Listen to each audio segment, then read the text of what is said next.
Bienvenidos a Radio Labio, provocativo, inteligente, la voz de México en los Estados Unidos. Les voy a presentar una conferencia republicana que dio uno de los senadores más fuertes republicanos en el Senado, Lindsey Graham.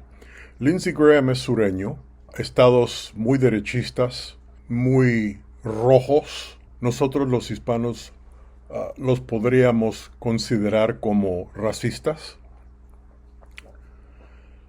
Y quiero que escuchen qué es lo que dice él sobre la inmigración, porque a los niveles que él está en el Senado, te deja saber que eso es lo que están pensando como un partido.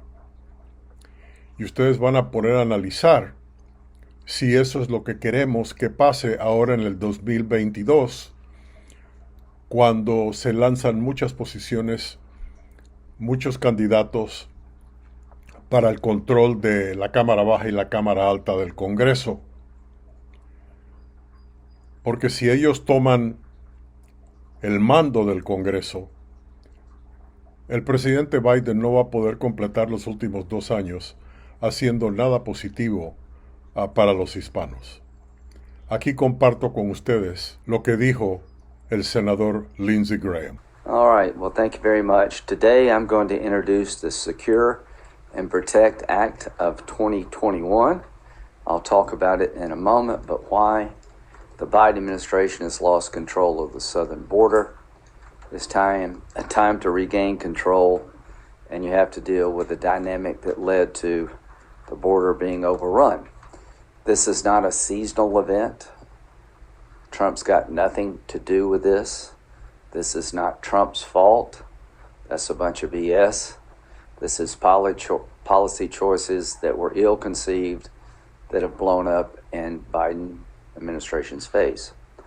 Why are there so many unaccompanied minors coming to our country since January, February, now through March? One of the first things that the Biden administration did is give an exemption to Title 42 deportations for unaccompanied minors.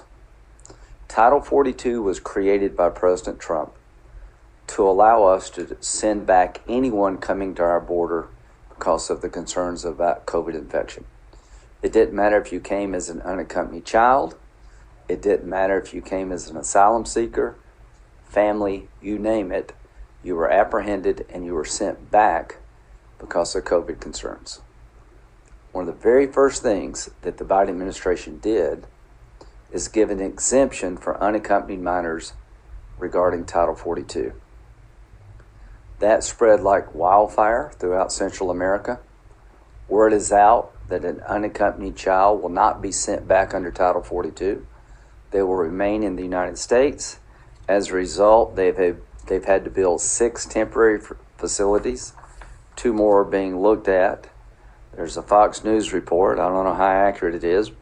Apparently an email from Border Patrol officials indicating that there's a place in Texas, Donna, Texas.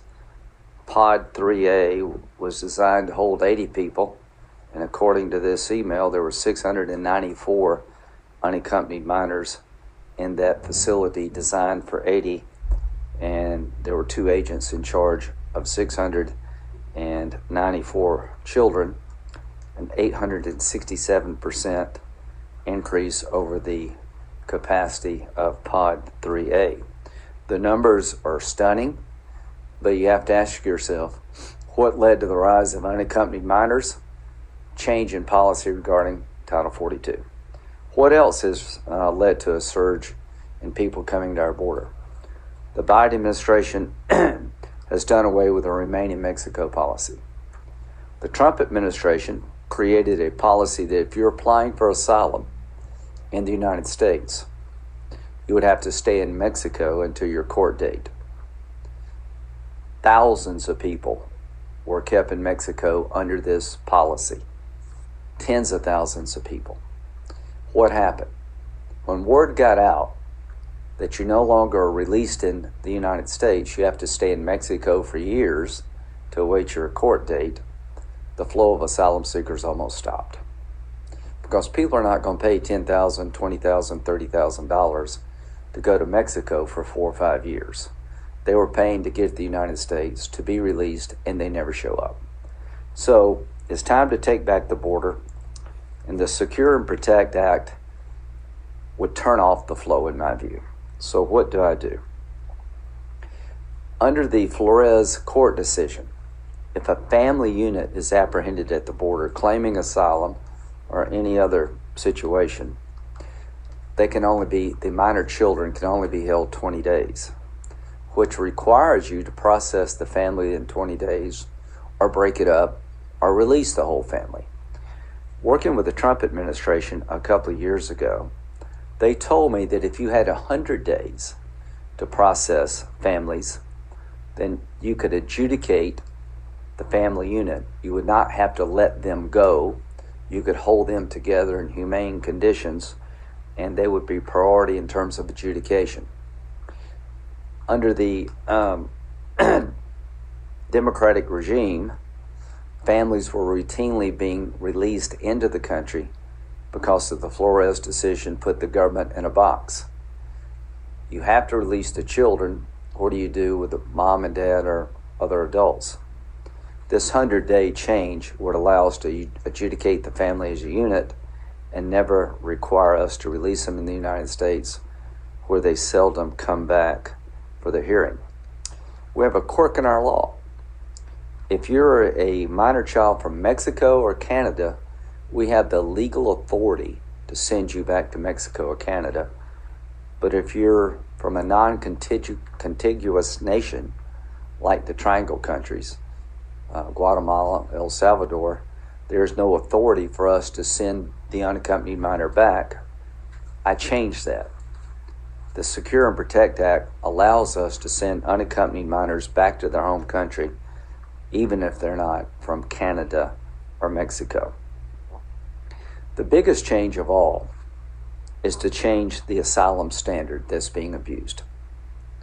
Under the current law, if you show a credible fear, that's the initial screening standard, you are allowed to be processed and have a court hearing on asylum. With 1.5 million backlog, it could take you years to get that hearing. The credible fear standard is too low, so we change it to increase the requirement to pass the screening test to where it's more likely than not you're going to be harmed. 80% of the people pass the credible fear standard, but when it comes to final adjudication, the final asylum standard, only 10%. 80% pass the screening test, 10% make it through the adjudication process. So what the Secure and Protect Act does, it changes the credible fear standard to make it a higher initial screening standard, which means that there'll be less people having to wait for a final determination. Most asylum seekers are not coming because of fear, but because of economic distress.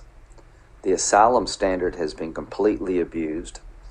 It is being used by cartels and human traffickers, and they're telling these poor folks all over Central America, once you get to America, claim asylum.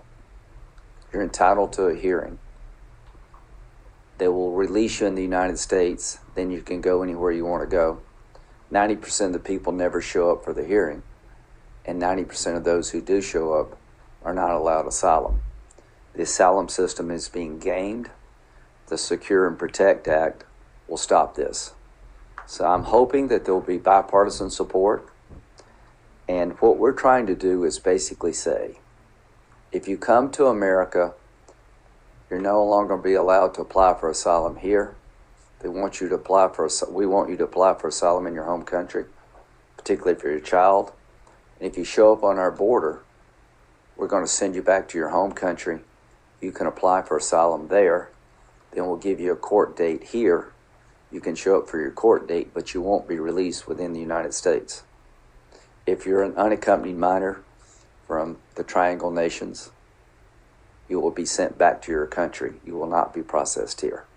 I am convinced if this bill became law and we had a 3-year timeout in accepting claims inside the United States, making sure their people apply outside the country, in their home country, or some international refugee center that we can set up in Mexico or someplace else, that this flow will stop literally overnight. If we don't do that, the worst is yet to come. So then I'll take some questions.